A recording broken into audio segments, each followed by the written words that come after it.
सकया चक्षुरुन्मीलितं येन तस्मै श्री गुरुवे नमः। गुरु ब्रह्मा गुरु विष्णु गुरुदेव महेश्वर गुरुदेव परम ब्रह्म तस्मै श्री गुरुवे नमः। हा कृष्ण करुणा सिंधु दीनबंधु जगत्पते गोपेश गोपिकाकांत श्री राधाकांत नमस्तुते। नमो ब्रह्मण्य देवाय गो ब्रह्मण हिताय च जगद्धीताय श्रीकृष्णाय गोविन्दाय नमो नमो। तप्तो कंचन गौरांगिनी राधे वृंदावनेश्वरी वृषभानुसुतं देवी तं नमामि हरिप्रिये। नमो तुलसी देव्यै प्रियायै केशवस्य च विष्णुभक्तिप्रदे देवी सत्यवत्यै नमो नमो सत्यवत्यै नमो नमो सत्यवत्यै नमो नमो। तप्तो कंचन गौरांगिनी राधे वृंदावनेश्वरी वृषभानुसुतं देवी तं नमामि हरिप्रिये। जय जय श्री कृष्ण चैतन्य जय नित्यानंद जय अद्वैत चंद्र जय जय श्रीवास आदि गदाधर गौर भक्तवृंद। वंशाकल्पतरुभ्यश्च कृपा सिन्धुभ्यैव च पतितानां पावनेभ्यो सर्ववैष्णवेभ्यो नमो नमो। ग्रन्थेऽयारम्भे गन्धे मंगलाचरण गुरु कृष्ण वैष्णवेर তিনেরও শরণে হয় সর্ববিঘ্ন নাশ। তিনেরও শরণে হয় ভক্তির উল্লাস। নিতাই গৌর সীতানাথ প্রেমানন্দে গৌর হরি বল নিতাই গৌর হরি বল নিতাই গৌর হরি বল। মহাপ্রভু বললেন বৈষ্ণবেতে হয় যদি ক্ষুদ্র অপরাধ মহা মহা ভজনেতে হয়ে যায় বাদ। এই অপরাধ থেকে অনেকেই রেহাই পেল না। চপল গোপাই রেহাই পেল না। সচী মাতা ভগবানের মা হয়ে সেই রেহাই পেল না।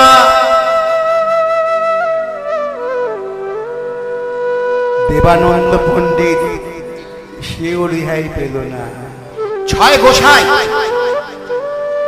জয়রূপ সনাতন ভট্ট রঘুনাথ শ্রীজীব গোপাল ভট্ট দাস রঘুনাথ তিন প্রভুই হচ্ছে মালদার উত্তরবঙ্গে।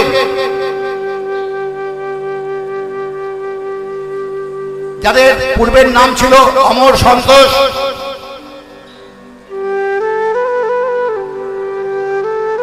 পরবর্তীকালে তাদের নাম হলো রূপ সনাতন। কখন নাম হলো? যেদিন মহাপ্রভু শ্রীধাম রামকেলি ধামেতে প্রবেশ করলেন সেদিন মহাপ্রভু তাদের নাম রাখলেন দৈন্য ছাড়ো তব দৈন্যে ফাটে মোর মন আজি হইতে তোমাদের নাম দিলাম রূপ সনাতন।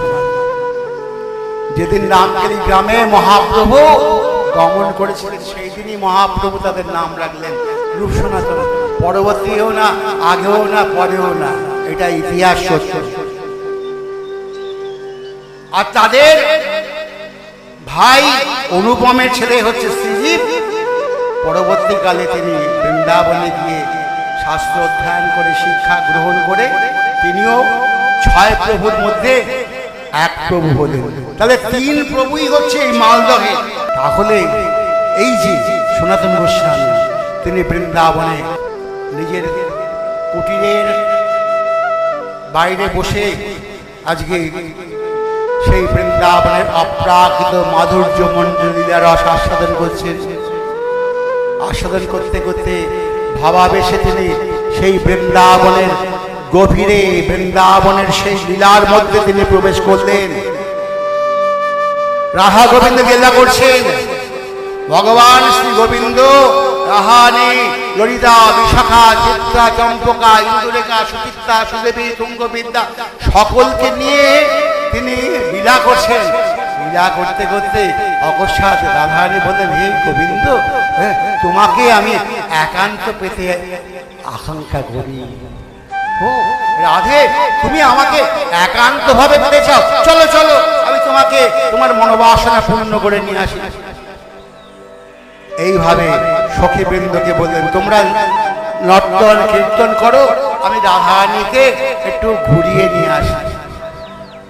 ঘুরতে গিয়ে কি হলো, অকস্মাৎ একটি সুন্দর ফুলের বৃক্ষ দেখে রাধারানী বললেন প্রাণনাথ দেখো দেখো ওই বৃক্ষের মধ্যে কত সুন্দর ফুল ফুটেছে, একটু পেরে দেবে আমাকে। গোবিন্দ রাধারানীর মনোবাসনা পূর্ণ করার জন্য দু চারবার লাভ দিলেন। লাভ দিয়ে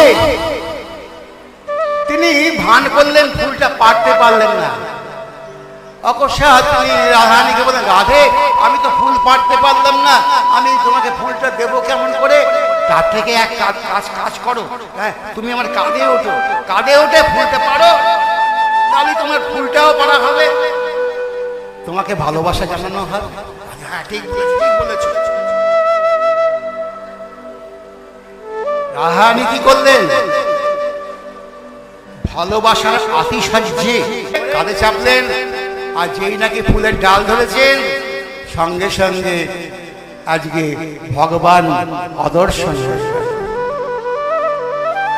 রাধারানী ডালের মধ্যে ঝুলতে লাগলেন, পড়তে পারছেন না কারণ পড়লে তার পা ভেঙে যেতে পারে।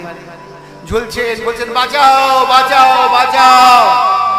আর সনাতন গোস্বামী ওই লীলা দর্শন করছিলেন, খুব আনন্দ পাচ্ছিলেন, আর বলছেন আহ বাহ কি মজা কি মজা কি মজা কি মজা, কি আনন্দ কি আনন্দ কি আনন্দ, হাততালি দিচ্ছেন এবং আনন্দ উপভোগ করছেন।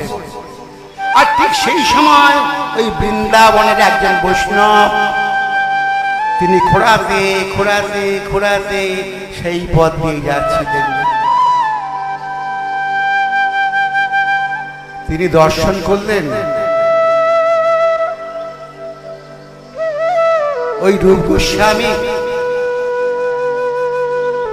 আজকে আমাকে দেখে হাততালি দিচ্ছে, আমি এমন ভাবে বেঁকিয়ে বেঁকিয়ে হাঁটছি বলে আজকে আমাকে ব্যঙ্গ করছে। হ্যাঁ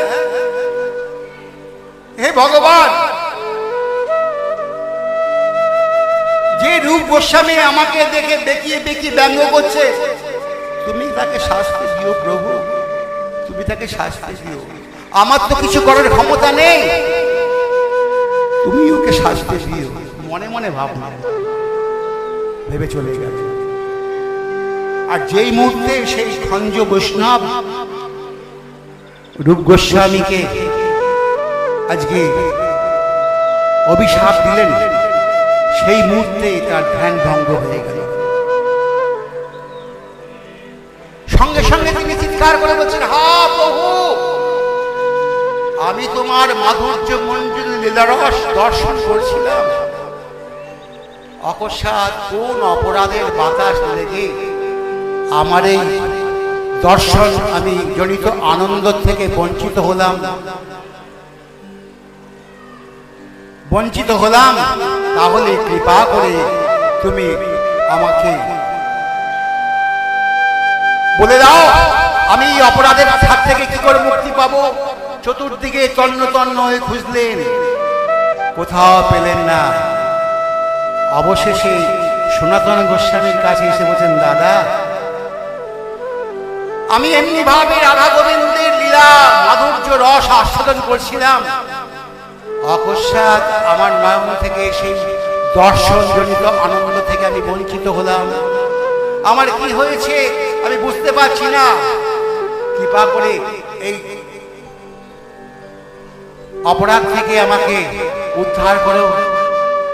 তখন সনাতন গোস্বামী বলেন দেখো এক কাজ করো, এই বৃন্দাবনের যত বৈষ্ণব আছে তুমি সমস্ত বৈষ্ণবগণকে আমন্ত্রণ করো,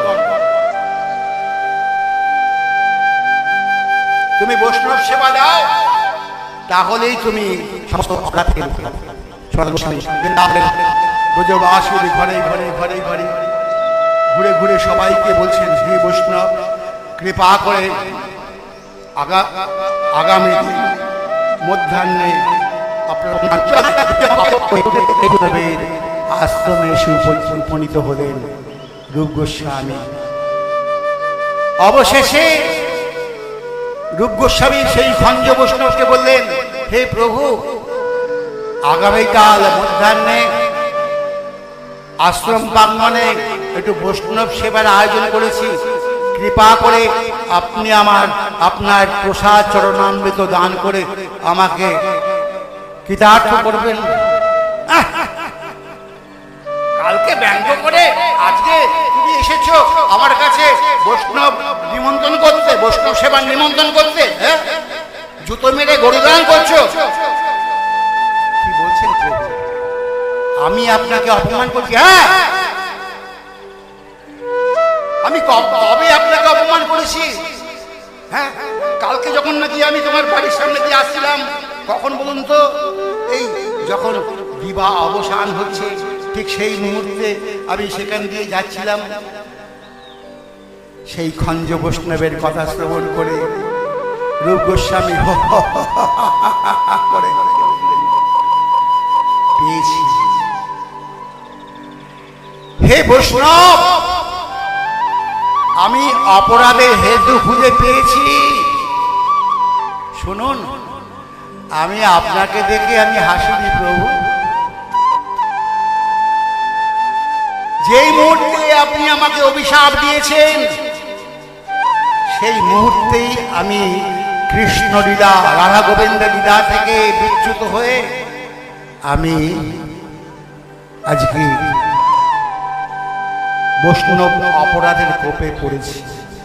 আমি আপনাকে দেখে করিনি, আমি রাধা গোবিন্দের মাধুর্য মন্ডলে লীলা রস আস্বাদন করছিলাম।